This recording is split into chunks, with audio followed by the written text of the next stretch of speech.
Bapa, di dalam nama Tuhan Yesus kami mengucap syukur kepadamu Tuhan. Engkau membawa kami ke tempat ini. Engkau mempunyai tujuan dalam hidup kami. Engkau menetapkan langkah-langkah kami supaya kami tetap ada di dalam track-Mu Tuhan. Inilah kami Tuhan, tulang-tulang kering yang membutuhkan akan nafas hidup-Mu. Supaya kami Tuhan, Engkau hidupkan kembali untuk kami boleh menjadi pasukan-pasukan-Mu di akhir zaman yang menanti-nantikan akan kegerakannya akan Engkau lakukan dengan hebat dan kuasa-Mu Tuhan. Di akhir zaman ini Tuhan, kami membutuhkan api-Mu Tuhan, kami butuh anugerah-Mu Tuhan untuk hidup kami benar-benar dapat komitmen kepadamu Tuhan. Tolong kami Tuhan, di dalam segala kelemahan kami mau menyerahkan hidup kami. Di dalam kelemahan kami tahu kekuatan-Mu yang menopang kami. Biar segala hormat dan pujian kemuliaan hanya bagi Engkau Tuhan di tempat yang maha tinggi. Di dalam nama Tuhan Yesus Kristus kami percaya. Amin. Shalom saudara-saudara.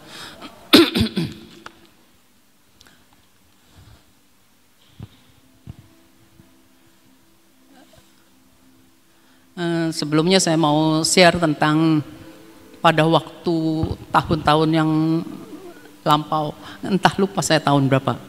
Kita semua kan beribadah di tempat ini. Tiap hari beribadah. Suatu saat kita didatangi oleh sekelompok orang yang tidak menyukai akan kita di tempat ini, tapi kita tahu semua rencana Tuhan itu tidak mungkin dapat digagalkan oleh kekuatan dan kuasa manusia. Tuhan punya jalan, Tuhan punya cara. Dan kita yang tetap mau ada di tempat yang Tuhan tetapkan, Tuhan tempatkan kita akan selalu mau terus ada dan setia mengikuti apa yang Tuhan mau.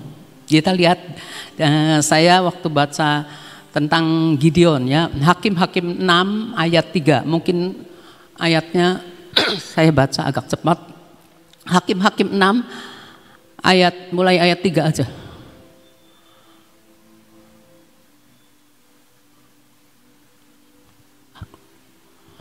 Setiap kali orang Israel selesai menabur, datanglah orang Midian, orang Amalek dan orang-orang dari sebelah timur lalu maju mendatangi mereka.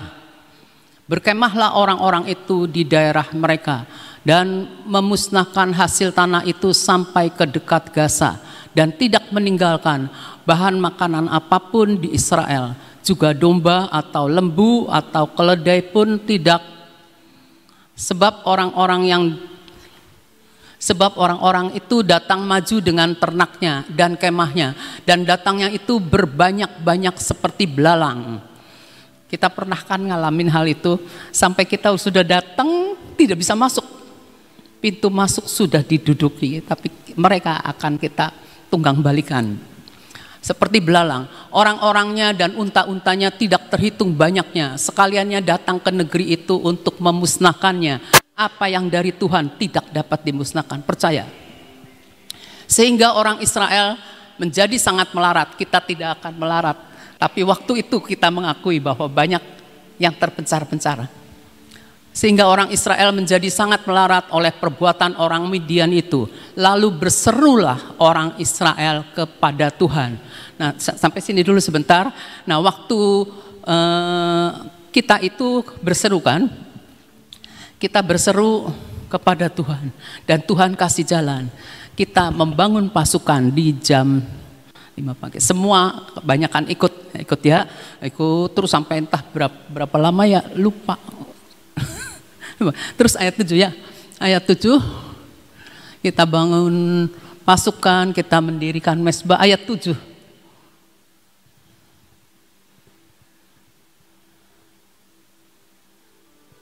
Ayat 7, sehingga ini ayat 6 kan orang Israel menjadi sangat melarat lalu berseru kepada Tuhan. Ayat 7, ketika orang Israel berseru kepada Tuhan karena orang Midian itu, maka Tuhan mengutus seorang nabi kepada orang Israel yang berkata kepada mereka, beginilah firman Tuhan Allah Israel, akulah yang menuntun kamu keluar dari Mesir.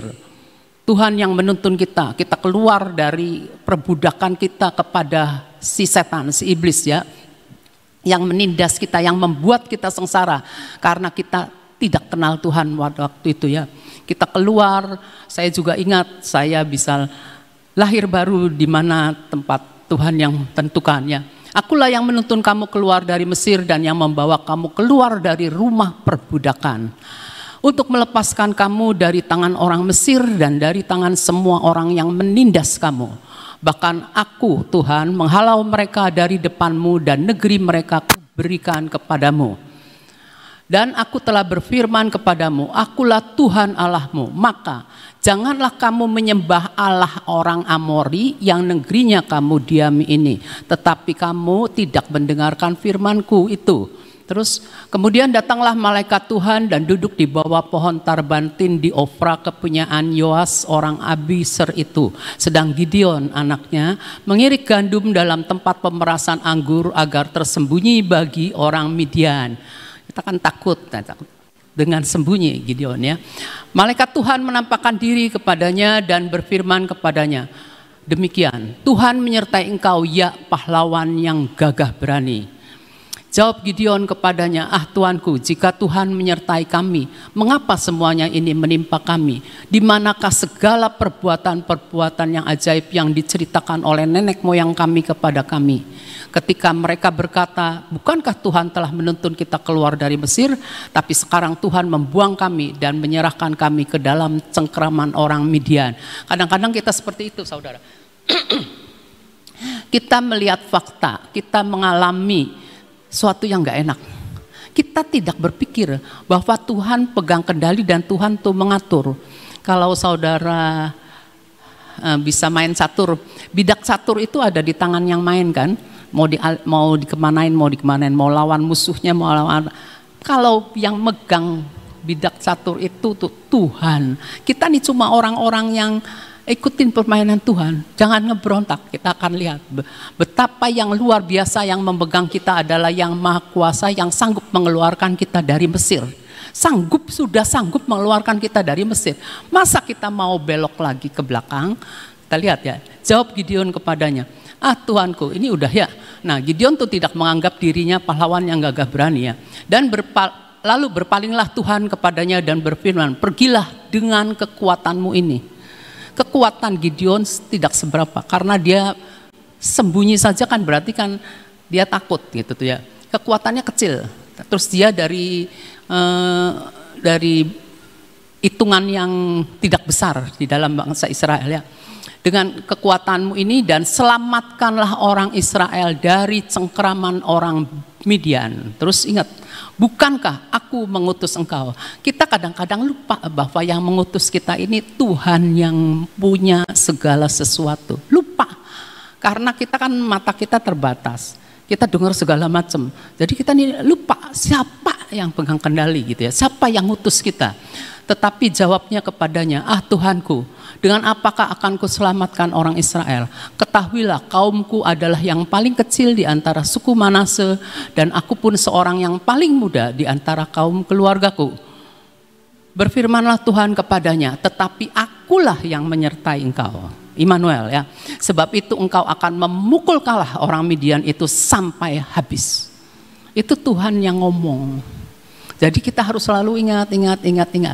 Dan ketika kita menjalani, kita menyadari bahwa Tuhan yang mengutus, yang jadi kita ini bisa menang cuma karena Tuhan yang mengutus, bukan dengan kekuatan kita. Juga di dalam doa peperangan, kita ini bukan dengan usaha kita, dengan kekuatan kita, kepintaran kita, enggak. Kita bertolak dari kemenangan Tuhan yang sudah Tuhan lakukan di atas kayu salib. Tuhan sudah menang, jadi kita bertolaknya dari kemenangan, bukan karena kuat gagah kita, tapi oleh roh Tuhan. Nah, masa-masa sulit yang bakal kita hadapi, kita ini harus membekali diri seperti yang dikatakan kita di firman, dengan kekuatan Allah, memukul musuh, memukul masalah, menyingkirkan setiap masalah, mengatasi setiap masalah dengan kekuatan ilahi. Dan untuk mencapai kekuatan ilahi, kita harus mendekatkan diri kepada Tuhan. Bangun mesbah, perbaiki mesbah kita. Perbaiki, kita bangun ya. Ketika Gideon ketemu dengan Tuhan, maka timbul keberanian. Setiap orang yang ketemu sama Tuhan pasti sesuatu diubahkan. Ada hal-hal yang Tuhan ubahkan. Asal kita mau meresponi, kita benar mau meresponi. Saya juga kalau mikir nih, saya ini ya seperti Gideon gitu tuh, umpet gitu ya, sembunyi, takut gitu ya. Tapi ketika saya berbicara saya juga nggak tahu, saudara. Ada satu teman waktu itu pertama kali saya punya kelompok di lingkungan saya gitu dah. Kalau saya udah bicara, tiba-tiba saya tuh bisa ngomong gitu tuh, bisa ngomong lah pokoknya, bisa banyak ngomong gitu. Padahal sih kalau tanya takut tidak berani bersuara. Sampai teman saya almarhum, dia bilang gini, Ci tuh ngomong nggak bisa, tapi pokoknya nyerocos. Udah nyerocos, nggak berhenti Ci, dawa pisan Ci, kata dia bilang. Pikir-pikir iya ya, saya itu kenapa begitu ya, saya juga tahu saya mungkin Tuhan yang taruhkan gitu ya, puji nama Tuhan gitu ya. Nah, kita harus mengalami senantiasa perjumpaan dengan Tuhan di dalam setiap pertemuan, entahkah di dalam ibadah ataukah dalam praise and worship, kita minta ketemu sama Tuhan. Kalau di dalam praise and worship, saya kalau praise and worship lebih enak. Kita nih benar-benar bukan menyanyi, kumpul di tempat ini nih bukan menyanyi, tapi kita menghayati lagu demi lagu, mengimani setiap lagu, mengambil. Coba saudara rasakan ada satu gelora dari dalam keluar ketika saudara mendengar suara saudara menaikkan pujian dan penyembahan. Cek. Dari dulu, dari pertama kali kita praise and worship di Kembar Motor, saya ngalami, saudara. Kenapa bisa begitu? Saya nggak ngerti, karena waktu itu kan saya masih di yang lama gitu ya. Jadi nggak ngerti, tapi saya suka. Jadi saya menyelami, saya ngikutin, ngalamin terus, maju terus. Jangan pernah mundur, percaya saya. Percaya saja, bukan percaya saya. Nah, Gideon ini dikuasai oleh Roh Allah sehingga mengubah kehidupannya Gideon ya. Dari penakut menjadi pahlawan yang gagah berani. Kalau kita lihat ayat 16 mengatakan bahwa memukul kalah dengan orang Midian sampai habis. Nah, di ayat 24, sekarang kita lihat loncat ya, nanti saudara baca di rumah karena banyak. Lalu Gideon mendirikan mesbah di sana bagi Tuhan dan menamainya Tuhan itu keselamatan. Nah, kita masa-masa yang akan kita hadapi itu, kita harus mendirikan mesbah kita. Banyak berdoa, mendekatkan diri kepada Tuhan. Makanya kita nih bersyukur sekali. Karena kita adalah orang-orang yang mau mendengar pimpinan nabi-nabinya yang Tuhan sampaikan. Jadi kalau ada kegerakan apa, mereka yang ada duduk di sidang ilahi, mereka tahu dan mereka menyampaikan kepada kita meresponi. Kan masa-masa akhir zaman ini perlu sekali kita ini mendekatkan diri kepada Tuhan, karena Tuhan sedang menunggu kita untuk menaikkan doa-doa kita. Maka dibagi selendang doa. Saya kalau katakan selendang doa, talit ya, selendang doa kan. Ya seperti itu ya. Nah, ketika orang Israel berseru kepada Tuhan karena penindasan orang Midian, apa yang menindas kita? Masalah kita atau apa? Apa kita diam-diam aja? Jangan diam-diam aja. Nanti Tuhan, kita berseru, kita berdoa kepada Tuhan ya. Doa belajar jangan dalam hati. Dengar getaran suara kita. Dengar ketika doa nih suara kita gimana, bergetar-getar atau bagaimana gitu ya. Dengar ya. Jadi kita tahu, oh hati saya lagi dalam keadaan seperti itu ya. Karena penindasan orang Midian, Tuhan mengutus malaikat kepada Gideon dan kemudian Gideon harus melepaskan bangsanya dari musuh dengan menghancurkan apa? Mesbah-mesbah yang dibangun oleh papahnya Yoas. Yoas itu punya Baal-Baal, disembah, dan zaman hakim-hakim semua jadi nyembah ke Baal-Baalnya itu. Dan Gideon yang harus menghancurkannya. harus menghancurkannya, disuruh sama Tuhannya. Nah itu ilah-ilah palsu. Saya masih ingat ketika saya lahir baru, saya diajarin namanya juga orang lahir baru menggebu-gebu. Ini bakar, saya mikir, saya kan tinggalnya kan bukan sendiri, saya tinggal dengan mertua yang belum kenal Tuhan. Jadi saya ngelihat di rumah gitu ya, ada banyak gitu tuh. Caranya gimana ya? Caranya gimana? Sana ada. Tapi saya diem saudara, nggak ngomong sama suami saya. Percuma ngomong sama suami itu, belum tentu dia setuju. Saya termasuk orang yang senang kerja ya. Saya ambil ember, ambil lap, saya cabutin satu, saya bukan pura-pura ya. Membersihkanlah, pokoknya membersihkan rumah. Tapi itu semua gantungan tercabut sama saya. Cabutin semua, bakarin semua, bakar. Nah, ipar saya juga kayak gitu. Cuman ipar saya bilang gini, anak saya ngambil itu langsung tangannya panas. Yang di rumahnya dia rupanya sih, tangannya tuh panas kata dia. Dalam hati saya, kamu nggak doa dulu dalam hati saya tuh ya. Jadi saya sih doa dulu gitu. Nah, tangan dia panas, mungkin nggak tahu, mungkin di sana banyak isinya, di sini ilah-ilah kan suka seperti itu kan, ya kayak gitu. Nah, terus Gideon langsung mendirikan mezbah yang baru, yang lebih baik daripada mezbah papanya, karena dia tahu mezbahnya dia itu adalah mezbah kepada Tuhan yang menjadi keselamatan daripada bangsanya. Kita juga harus seperti itu ya. Terus ayat 26, kemudian didirikanlah mezbah bagi Tuhan Allahmu di atas kubu pertahanan ini dengan disusun baik. Lalu ambillah lembu jantan yang kedua dan persembahkanlah korban bakaran dengan kayu tiang berhala yang akan kau tebang itu. Kayunya bukan kayu sembarang kayu. Kayunya berhala-berhala itu nggak ada isinya, nggak ada apa. Dibakar di situ untuk bikin api, api korbannya. Nah, kita harus berdoa untuk ilah-ilah di bangsa ini. Saudara banyak sekali di mana kita itu menjumpai banyak orang-orang pribadi-pribadi yang punya mamon. Mamonnya beda-beda saudara. Mamon yang buat orang ini beda-beda, banyak sekali.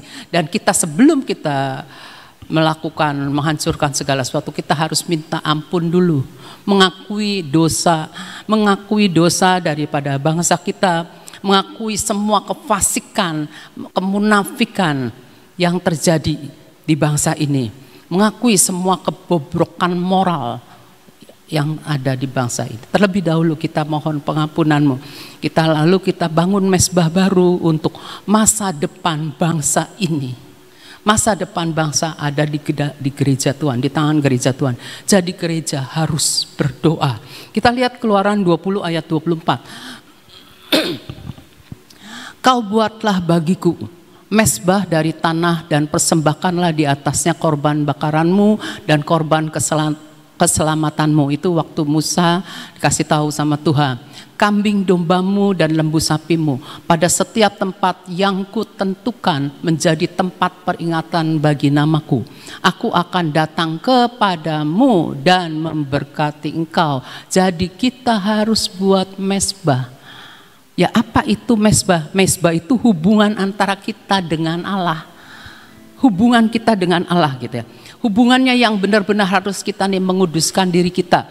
Karena kalau mezbah orang Israel itu kalau mempersembahkan korban bakaran gitu, korban-korban itu binatang-binatang yang dipersembahkan tuh harus dicek dulu sampai tidak bercacat celah. Jadi kita kalau mau menghadap Tuhan, kita benar-benar harus dengan hati yang suci, harus minta ampun, harus dilayakan, minta perkenanan Tuhan ya.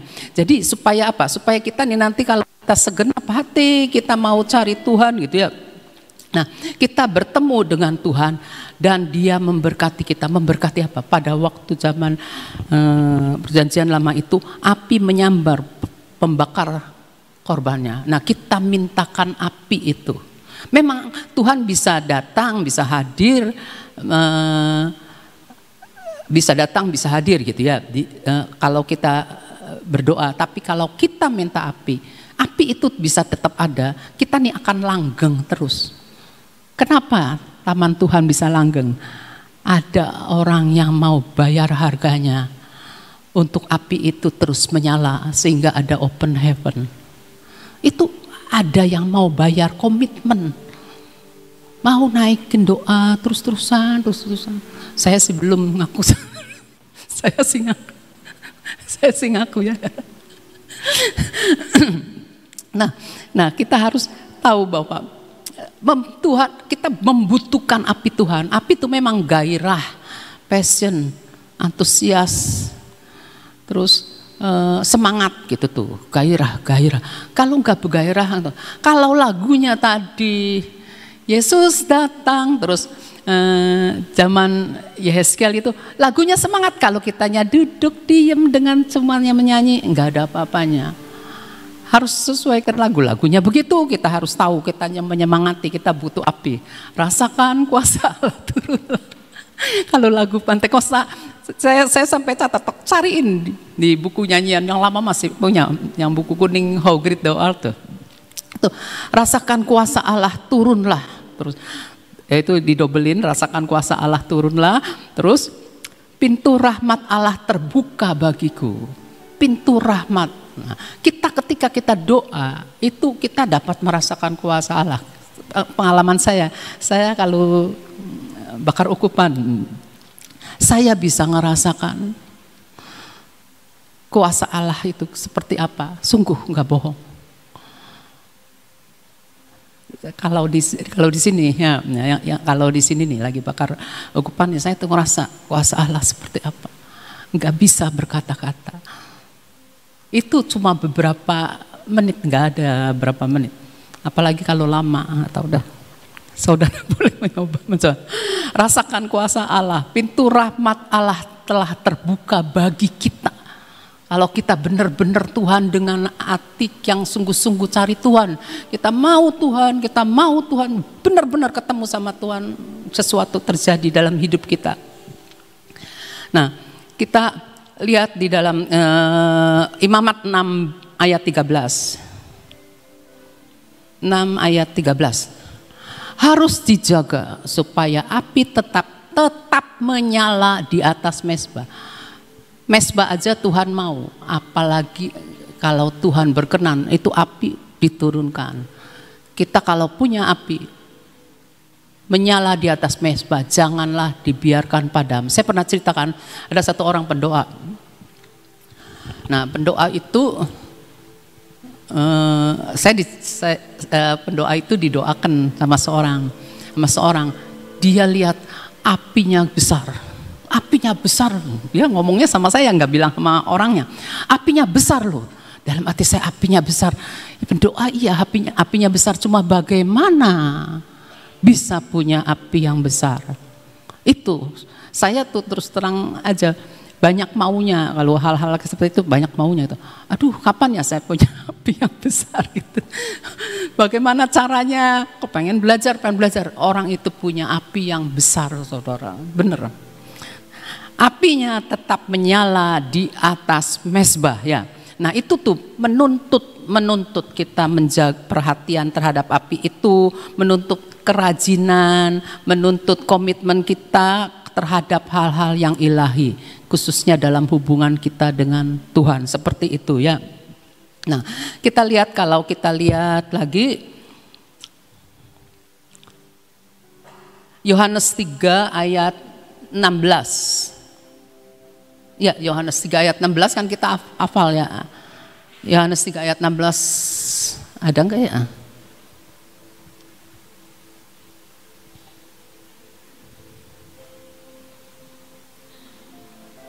Karena begitu besar kasih Allah akan dunia ini sehingga ia telah mengaruniakan anaknya yang tunggal supaya setiap orang yang percaya kepadanya tidak binasa melainkan beroleh hidup yang kekal. Kalau kita lihat mezbah itu menunjuk pada salib Kristus.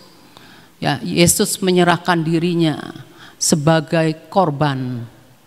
Sebagai korban, dia itu anak domba Allah yang tersembelih.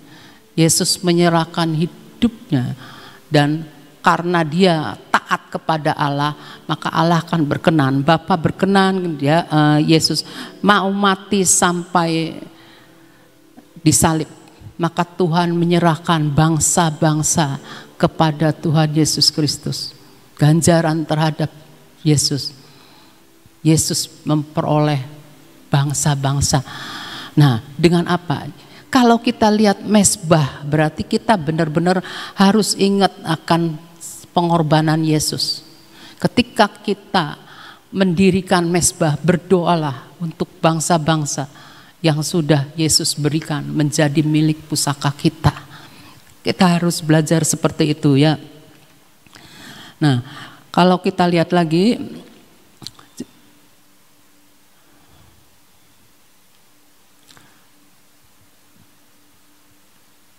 Wahyu 8, langsung Wahyu 8 dulu dah. Wahyu 8 ayat 3 sampai Wahyu 5 ayat 8. Wahyu 5 ayat 8 dulu. Ketika ia mengambil gulungan kitab itu, tersungkurlah keempat makhluk dan ke-24 tua-tua itu di hadapan anak domba itu.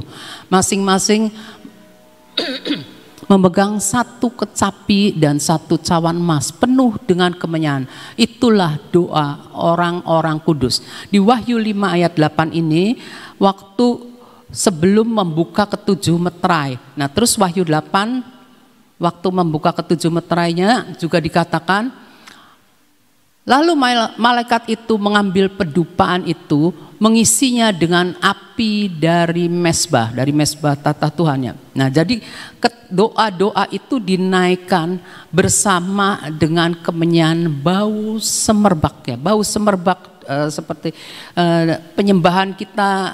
Kalau doa sama penyembahan tuh itu satu kesatuan, doa penyembahan tuh satu kesatuan. Saya pernah pelajari kenapa dikatakan doa penyembahan satu kesatuan, enggak bisa dipisahkan, itu sama gitu tuh doa penyembahannya, jadi satu kesatuan. Nah itu yang kita tahu bahwa akan ada, dikatakan lalu malaikat itu mengambil pedupaan itu, mengisinya dengan api dari mezbah. Jadi kita punya mezbah nih ya, kita punya hubungan sama Tuhan. Di akhir zaman Tuhan itu merindukan supaya api yang dari tahta Allah itu diturunkan ke bumi, seperti firman-Nya, ada dalam firman-Nya di Wahyu berapa nggak tahu, nanti kita lihat ya. Terus kita lihat dulu, jadi doa seperti sekarang ini yang kita mau lakukan gitu, yang lagi dilakukan, harus ditingkatkan untuk rencana Tuhan mengenai akhir zaman. Jadi selendang doanya saudara dipakai karena itu bersangkutkan dengan doa-doa menjelang akhir zaman. Itu rencana Tuhan, rencana Tuhannya. Kita rindu supaya api Tuhannya, api Tuhan itu turun menyambar seluruh korban kita, menyambar mezbah kita ya. Nah kita tahu ketika Musa di dalam di semak Burduri, dia lihat api, dia lihat api. Nah itu tuh api tuh menggambarkan kehadiran Tuhan dan kuasa Tuhan. Maka tadi saya ngomong rasakan kuasa Allah turunlah, rasakan kuasa Allah turunlah. Ya. Nah kita tahu bahwa betapa kita butuh api dari Tuhan. Pertahankan api itu, pelihara api itu. Kenapa ya? Kalau kita lihat lagi, ini saya nggak bisa itunya, nyusunnya persisnya tuh nggak bisa. Nah, doa-doa itu adalah melambangkan doa-doa orang kudus ya. Nah kita berdoa untuk mereka yang terhilang. Kita berdoa meneriakkan ke Tuhan, meminta pengampunan tentang kebobrokan bangsa ini, kejahatan bangsa ini, termasuk kejahatan kita, kebobrokan kita termasuk loh ya, bangsa kita kan bangsa harus. Nah kita mohon campur tangan Tuhan untuk melawan kuasa-kuasa jahat. Karena tanpa campur tangan Tuhan kita nggak bisa. Nah di dalam doa peperangan ini kita harus memukul mundur musuh untuk merobohkan benteng-benteng yang membutakan hati, membutakan pikiran daripada mereka yang terhilang. Nah, kita harus seperti dikatakan, tahun ini tahun Yobel. Tahun Yobel tidak berarti tahun 2020 tahun Yobel. Nah, tahun 2022 tahun Yobel.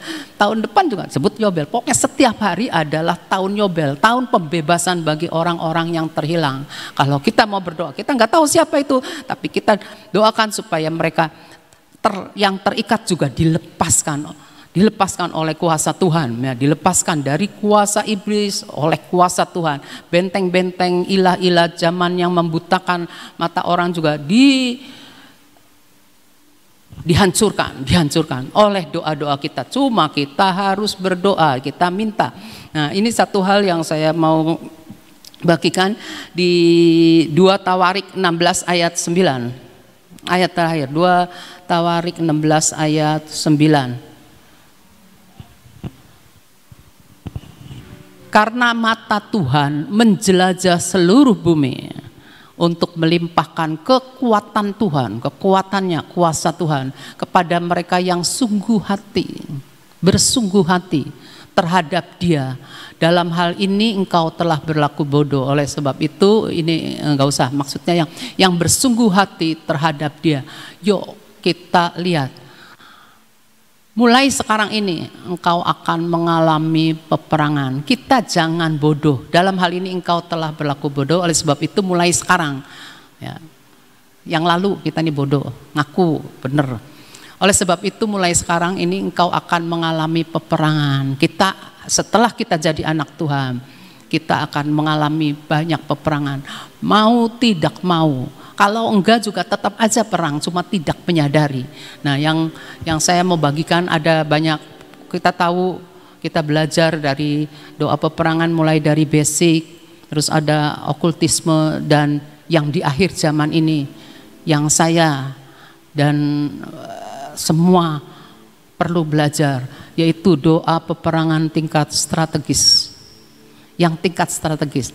Makanya kita jangan berhenti sampai di sini. Kita belajar lagi, lebih lagi. Terus belajar. Tidak pernah ada kata tua untuk belajar, ya. Ya, itu aja yang bisa saya bagikan. Tuhan memberkati. Saudara, saya percaya setiap saudara yang ada di tempat ini dan anak-anak Tuhan itu pasti punya mezbah, ya. Dan kecil maupun besar itu punya mezbah. Nah, sekarang saya mau membahas sedikit tentang mendirikan mezbah, ya, mendirikan mezbah. Gideon sebelum melakukan segala sesuatu didahulukan dengan mendirikan mezbah. Betul. Ini adalah sesuatu hal, menjadi sesuatu peringatan atau sesuatu persyaratan dalam kehidupan saudara dan saya. Pokoknya sebelum menghadapi apa-apa, sebelum melakukan segala sesuatu, itu harus mendirikan mezbah. Salah satu mezbah itu adalah doa dan penyembahan. Jadi lakukan segala sesuatu itu di dalam doa dulu sebelum kamu bertindak, ya. Kenapa kalau kita mau makan didahului oleh doa, ya. Kita mau pergi harus doain, berdoa. Itu sebetulnya mendirikan mezbah. Nah, caranya supaya mezbah itu berkenan di hadapan Tuhan, doa-doa kita itu bisa didengar oleh Tuhan, di mana api yang dari surga itu bisa turun dan menjadi besar. Itu bagaimana? Coba tayangkan Hakim-Hakim 6 ayat 26 tadi. Ya, dikatakan begini. Kemudian didirikanlah mezbah bagi Tuhan. Sesudah dia mendapatkan firman, Gideon ini mau melakukan sesuatu, lalu apa yang dikatakan? Kemudian didirikanlah mezbah bagi Tuhan Allahmu. Di mana diadakannya? Di atas kubu pertahanan ini, ya. Jadi untuk mendirikan sesuatu mezbah yang berkenan di hati Tuhan, itu harus didirikan di atas kubu pertahanan. Nah, sekarang kubu pertahanan itu apa? Kalau saudara menghadapi musuh, ini ceritanya, saudara itu harus punya benteng pertahanan. Artinya punya sesuatu hal yang menjadi perisai dalam hidup saudara dan saya. Nah, kalau namanya bertahan itu sungguh-sungguh kalau saudara berdiri ya, saudara berdirinya dengan kaki yang seperti ini kurang kuat, didorong pasti jatuh, betul? Kalau saudara mulai berdirinya dengan cara seperti ini lebih kuat, pertahanannya lebih kuat. Karena apa? Kayaknya ditopang dengan dua kaki yang siap menopang tubuh. Ya, jadi artinya dirikanlah mezbah bagi Tuhan Allahmu di atas kubu pertahanan. Artinya kalau mau berdoa itu punya ancang-ancang dulu. Ngerti nggak ancang-ancang? Ancang-ancang tuh gini. Kita mau berdoa buat apa? Sebab biasanya kalau kita doa kayak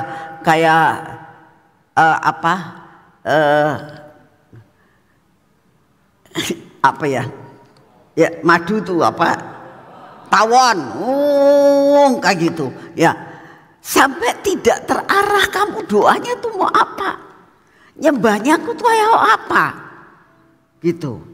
Kalau hari ini kita diajar untuk menyembah ya, diajar untuk berdoa, cara kamu tuh mendirikannya mezbah itu di atas kubu pertahanan enggak? Ancang-ancang artinya siap menghadapi. Bagaimana cara siap menghadapi? Siapkan diri benar-benar. Mau sembahyang ngerti, saya mau nyembah Tuhan, lagunya sudah ada. Seperti Ibu Abigail tadi katakan, aku menghayati. Nah, jadi jangan asal bunyi saja ya. Saya juga menghimbau semua anak-anak singer ini ya. Juga yang main musik, bukan sekedar jerang-jereng, tapi hayati terus keluar dari mulut kita ya. Belajar untuk menyembah itu dengan keluar dari mulut. Gak apa-apa di hati saja. Saudara, kebanyakan ya orang yang punya latar belakang dari gereja reformir, yaitu gereja Protestan, itu sukanya sembayangnya itu meneng, diem. Betul kan? Aku sudah doa di dalam hati. Tidak salah. Saya tidak katakan itu salah ya. Tetapi kalau kamu siap, Tuhan katakan persembahkan tubuhmu sebagai persembahan yang hidup. Persembahan tubuh itu termasuk mulut kita, telinga kita, ya, suara kita.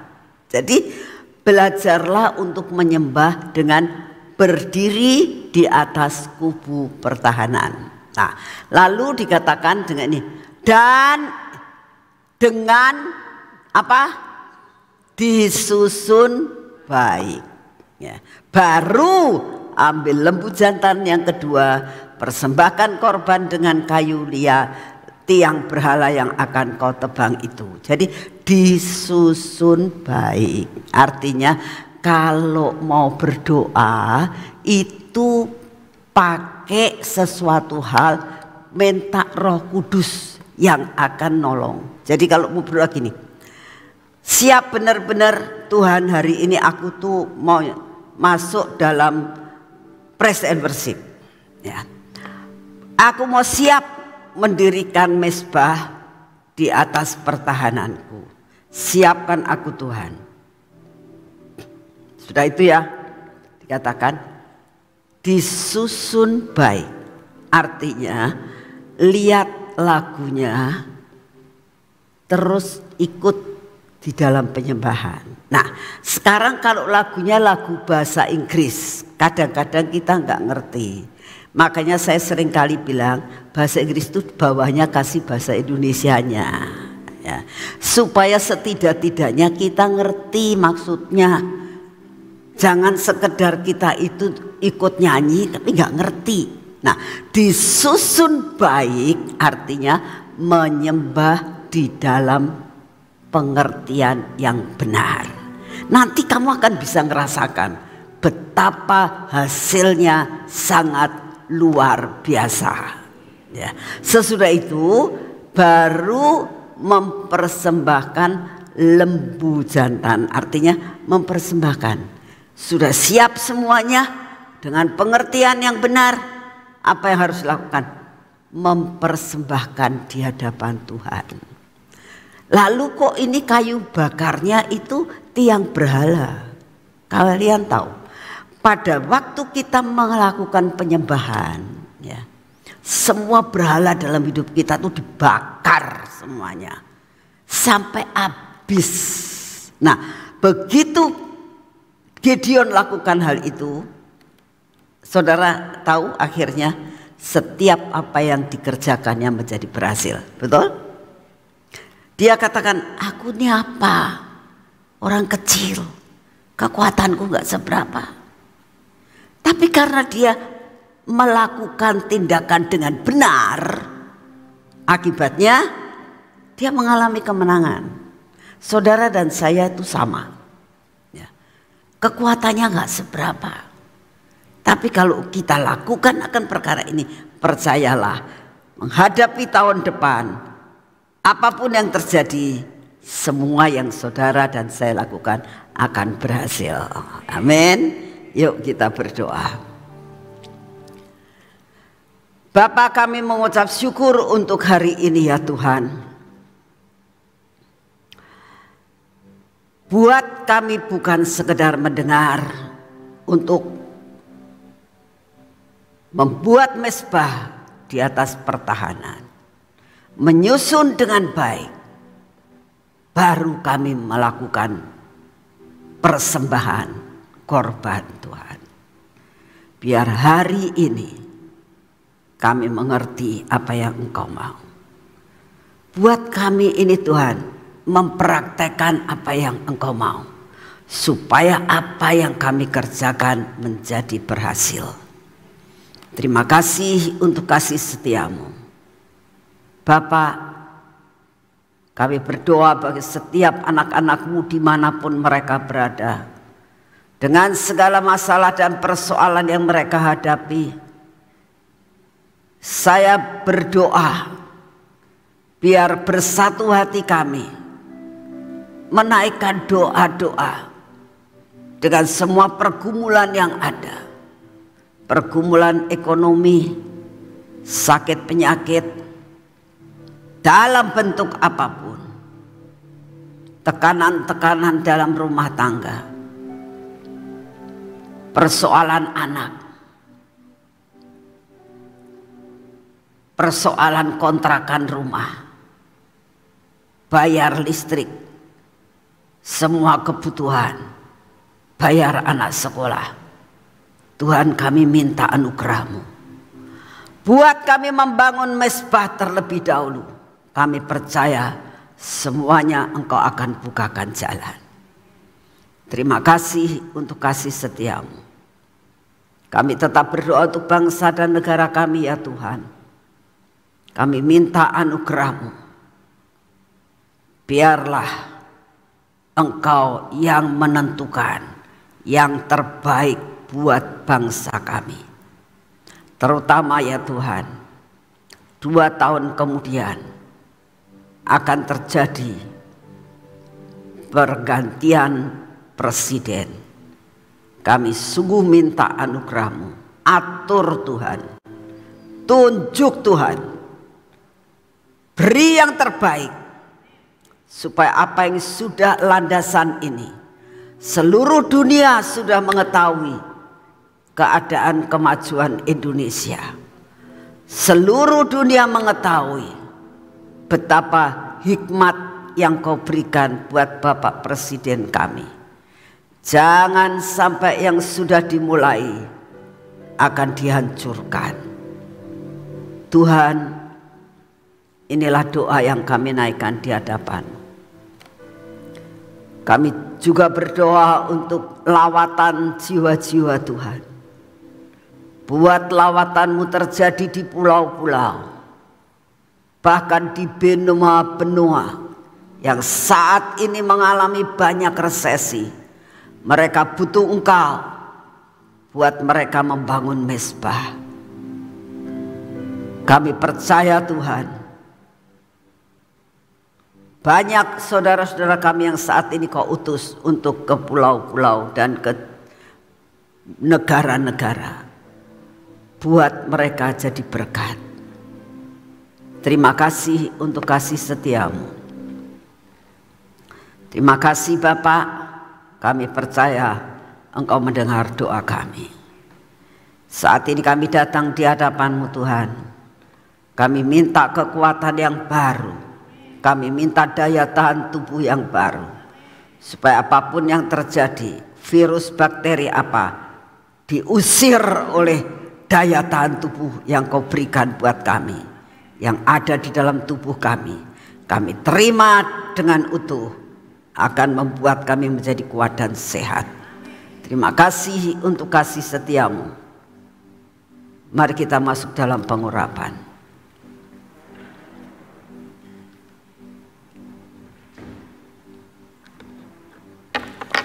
Dalam nama Tuhan Yesus, biarlah pengurapan ini memasuki akan hidup kami, menguasai akan mata kami, menguasai telinga kami, bibir, mulut kami, hati kami Tuhan. Semua yang tidak baik dalam hidup kami dipatahkan. Ini tangan kami butuh pengurapan. Kaki kami butuh pengurapan yang baru Tuhan. Supaya perjalanan kami menjadi berhasil hari ini. Dan apa yang kami kerjakan tidak ada yang gagal. Terima kasih Tuhan Yesus, Engkau sungguh amat sangat baik. Hari ini kami mau berjalan bersamamu. Kami minta di dalam namamu memperbaiki mezbah kami Tuhan. Dalam nama Tuhan Yesus. Amin. Selamat pagi, Tuhan memberkati saudara semuanya.